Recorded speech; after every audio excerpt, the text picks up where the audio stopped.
கடலும் நண்டும் ஃப்ரெண்ட்ஸா இருக்கிறாங்க. டெய்லி இந்த நண்டு அங்க ஊர் உலகம்லாம் சுத்திட்டு சாயந்தரமா கடல் கிட்ட வந்து பேசும். ஒவ்வொன்னையும் அது சொல்லிக்கிட்டே இருக்கும். கடல் ரொம்ப ஆச்சரியமா கேட்டுட்டு இருக்கும். அப்படியா அப்படியா, ஏதோ நீ எனக்கு ஃப்ரெண்டா இருக்கிறதுனால இந்த உலகத்துல நடக்கிறதெல்லாம் நான் தெரிஞ்சுக்கிறேன்ப்பா, ரொம்ப தேங்க்ஸ்பா அப்படின்னு 2 பேரும் நல்லா மனமொத்த நண்பர்களா இருக்கிறாங்க. ஆனா இந்த நண்டுக்கு ஒரு குணம் என்னன்னா, அந்த கடற்கரையில அது நடந்து வரும்ல, நடக்கும்போது அந்த கடற்கரையில அதோடைய சுவடு பதியும். அது பாக்குறதுக்கு நட்சத்திரம் மாதிரி அழகா இருக்கும். அதனால அதை நின்று அதை ரசிச்சுக்கிட்டே வரும். தன்னுடைய வலைக்குள்ள நுழையிறதுக்கு முன்னாடி திரும்பி பார்க்குமா, இந்த கடல் அலைய வச்சு அதை உடனே அழிச்சிடும். இது ஒவ்வொரு நாளும் நடக்குது. இது வரவுள்ள படக்கு படக்குன்னு அதை அழிச்சிருது. இந்த நண்டுக்கு மனசு என்னமோ பண்ணுது.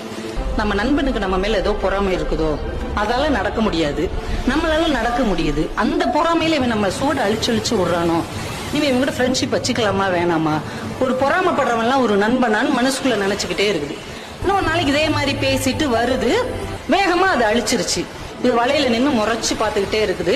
இன்னொரு நண்டு அந்த வழியாவே போகுது.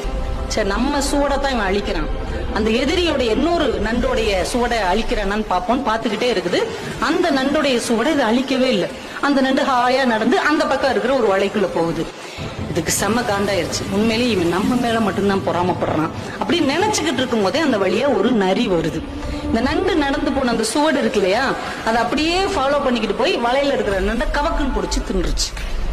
இப்பதான் இந்த நண்டுக்கு ஒரு விஷயம் புரிஞ்சது. தன்னுடைய நண்பன் தன் சுவடுகளை அழிக்கவில்லை, தன்னுடைய வாழ்க்கையை காப்பாற்றி இருக்கிறான் என்ற உண்மை புரிந்தது.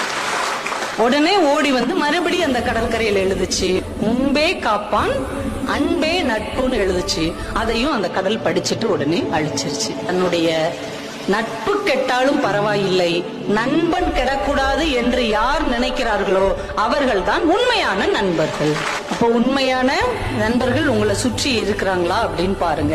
அப்படிப்பட்ட உண்மையான நண்பர்கள் உங்களுக்கு அமைந்தார்கள் என்றால் அவர்களை தக்க வைத்துக் கொள்ளுங்கள்.